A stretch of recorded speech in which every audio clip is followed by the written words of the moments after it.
రోజున కాశ్మీర్లో జరిగినటువంటి ఆ ఘటన భారతదేశం యావత్తు కూడా చాలా బాధాకర విషయం.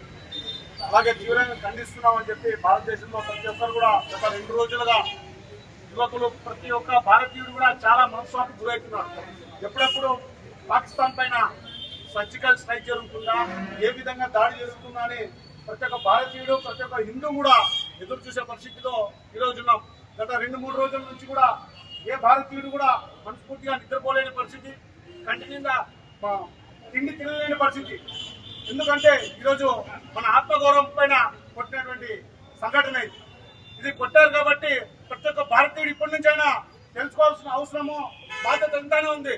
ముఖ్యంగా హిందువులు ఈరోజు జరిగినటువంటి ఘటన హిందువుల్ని ఎతికి మరీ ఐడెంటిటీ చూసి మరీ చిన్న చిన్న పిల్లల ముందు భార్యల ముందు మన ప్యాంట్ తిప్పి చేసినటువంటి ఘటన. ఇది ఒక హిందువులు ఒక రక్తం మరిగే విధంగా తీసుకోవాలని చెప్పి ప్రతి ఒక్క హిందువుకు నేను తెలియజేసుకుంటున్నాం. యువకులు కూడా ఈరోజు కుటుంబంలో కూడా చర్చించుకోవాల్సిన అవసరం ఉంది. తిండి తినేటప్పుడు ఇది జరిగినది ఎక్కడో కాశ్మీర్లో జరిగింది, అక్కడ జరిగిందనే కాదు, రేపొద్దున ఎక్కడైనా జరగచ్చు, ఏ హిందువుకైనా జరగచ్చు. కాబట్టి మనం అందరూ కూడా చైతన్య అవసరం ఉంది. హిందువులందరూ మేల్కోవాల్సిన అవసరం ఉంది.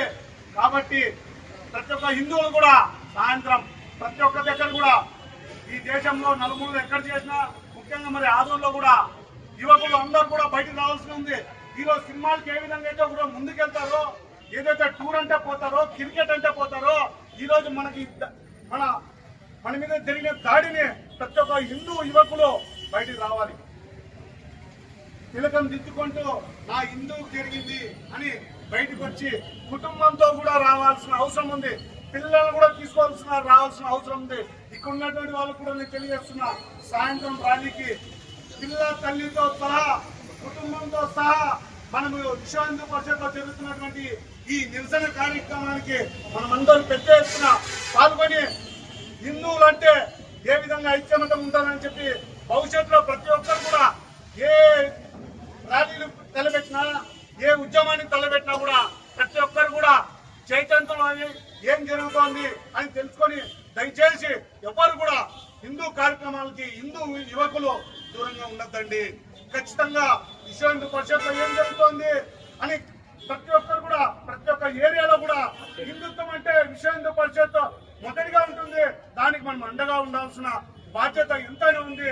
యువకులారా, హిందూ యువకులారా, ఇప్పటికైనా మొండి నిద్రని వీడండి. సినిమా హీరోల కోసం ఎంతో చేస్తారు కదా, ఇది దేశం కోసం, మన ధర్మం కోసం మనం ఎందుకు వెనుకబడి ఉన్నామని ఒక్కసారి మీ అంతరాత్మ మీరే ప్రశ్నించుకోవాల్సిన అవసరం ఉంది. ఈ సమయంలో ఈరోజు ఆదోళనలో కూడా అదేవిధంగా బంద్ పిలుపునిస్తే విశ్వ హిందూ పరిషత్ అదేవిధంగా సంఘీభావం తెలిపారు. ఈరోజు సాయంత్రం కూడా అదే విధంగా ర్యాలీలో పాల్గొని వాళ్ళకి ఆత్మకు శాంతి కలిగే విధంగా భవిష్యత్తులో ఏ హిందూ పైన కూడా దాడి జరగకుండా చూడాల్సిన బాధ్యత ప్రతి ఒక్క హిందువుకు ఉందని తెలియజేసుకుంటూ, మరి ఈ రోజున ఇంత పెద్ద ఘటన భారతదేశంలో జరిగితే ఏ హీరో కూడా మాట్లాడలేని పరిస్థితి, ఏ హీరో కూడా సోషల్ మీడియాలో కూడా స్పందించలేని పరిస్థితి, ఏ క్రికెటర్లు కూడా స్పందించలేని పరిస్థితి, ఏ రాజకీయ నాయకులు కూడా స్పందించలేని పరిస్థితి. అదే ఈ రోజు హిందువులు కాకుండా మిగతా మతస్థులు జరిగింటే ఈ దేశంలో రాజకీయ నాయకులు కానీ, సినిమా నాయకులు, హీరోలు కానీ, హీరోయిన్లు కానీ, అలాగే క్రికెటర్లు కానీ ఊరికే ఉండేవాళ్ళ.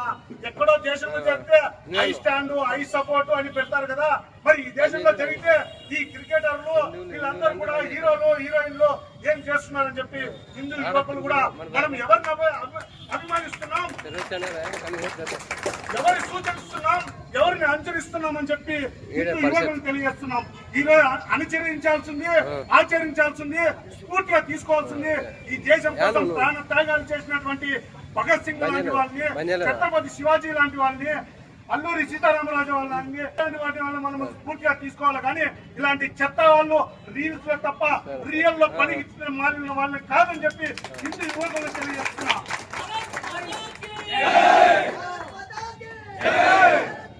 ముఖ్యంగా మరి చెప్తున్నాం, మనము రీల్ లో కాదు ఉండాల్సింది, రియల్ లో ఉండాలని చెప్పి హిందూ యువకులకి ముఖ్యంగా తెలియజేస్తున్నాం. మరి ఈ రోజు ఈ అవకాశం ఇచ్చినటువంటి వాళ్ళందరూ కూడా నమస్కారాలు తెలియజేసుకుంటూ సాయంత్రం కుటుంబం సమేతంగా అందరూ కూడా కలవాలని కోరుకుంటున్నాం. జై శ్రీరామ్.